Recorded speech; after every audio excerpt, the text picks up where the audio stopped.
John Gordon here with a new Warp solution. And we're going to walk through wiring up Influx to ingest data from WarpStream. There's a couple of little things to learn, and we're going to kind of do this together. So we'll start in Influx, and I'm assuming you've already got an account, and we're going to start with setting up a data source. So we're going to use a Kafka consumer, use that plugin. We want to create a new configuration.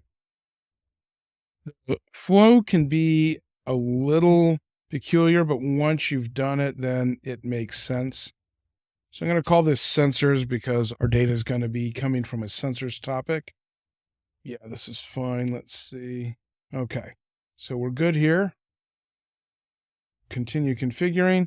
Now this is where there can be a little bit of confusion, and that is how to configure and how to execute these telegraph configurations. So telegraph is kind of like Bento, but specifically for Influx. So we're going to need a few things here. We need the brokers, and we're going to need down here, down here. We're going to need to change a couple of other things that are commented out, such as the SASL type and the user and password.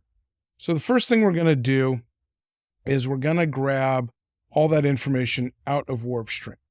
So first thing, I've got this cluster already running.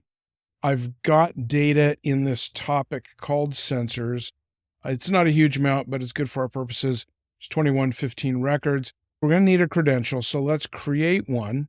We'll call this Influx. These are the bits that I'm going to need, so we'll grab those and save them. Now we're going to modify the telegraph configuration. The first thing we need is that bootstrap host. In their parlance, that's a broker. Topic is sensors. Let's come down here and we'll configure some other things. Now this is the part that is a little different. It took some trial and error to get this. We have to set a couple things for TLS, and this is for WarpStream. Other Kafka-compatible clients could be different. So we come here. We need to enable TLS true, which if we come over to WarpStream, we look at connect, we see TLS is enabled and some of our other connection information. So we come back here, our topics, that. Now we need our SASL username and password, which we just generated. So we need to uncomment this, and we're going to pop it in here. Then we need the SASL password. Okay, we got that in. Now, our SASL mechanism is plain. Take a look. We don't need those things. Now, the format of our data is JSON Influx, so we change that to JSON. Not sure if it's case sensitive. That should be all we need. We'll find out soon enough. We save and test. Now, this is important. You're going to need these two things. We need this API token, and we're going to export that in our terminal in a moment. And then this run command. Now, this is worth noting, and I wasn't sure about this initially, but I confirmed it.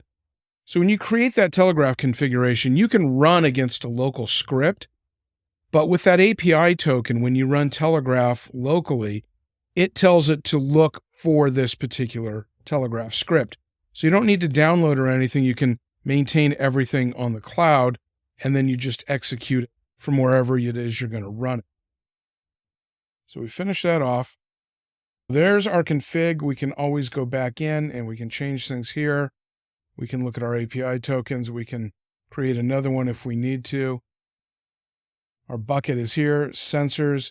The next step is to go to our terminal. And I'm going to show you this. I used Bento to dump this out. This is synthetic data I produced with shadow traffic. So it's real simple. It's just a few fields. And we're going to go to my Influx directory and paste in our export. Now we're going to run Telegram. Real quick, though, let's take a look at our terminal. just to show we've got no consumers going right now. So let's pop back into here. We're going to run it. Okay, we should have some data going now. Let's take a look, see if we got a consumer. There's our consumer. We're reading. We can go back to Influx. And now we can take a look at our Data Explorer. So this is some leftovers from earlier. Kill that. So there's our bucket, sensors. Measurement is Kafka consumer. Those are the fields we had in there. There's more things that we could do on the Influx side, but this isn't meant to be an Influx instruction per se. So we can run that now.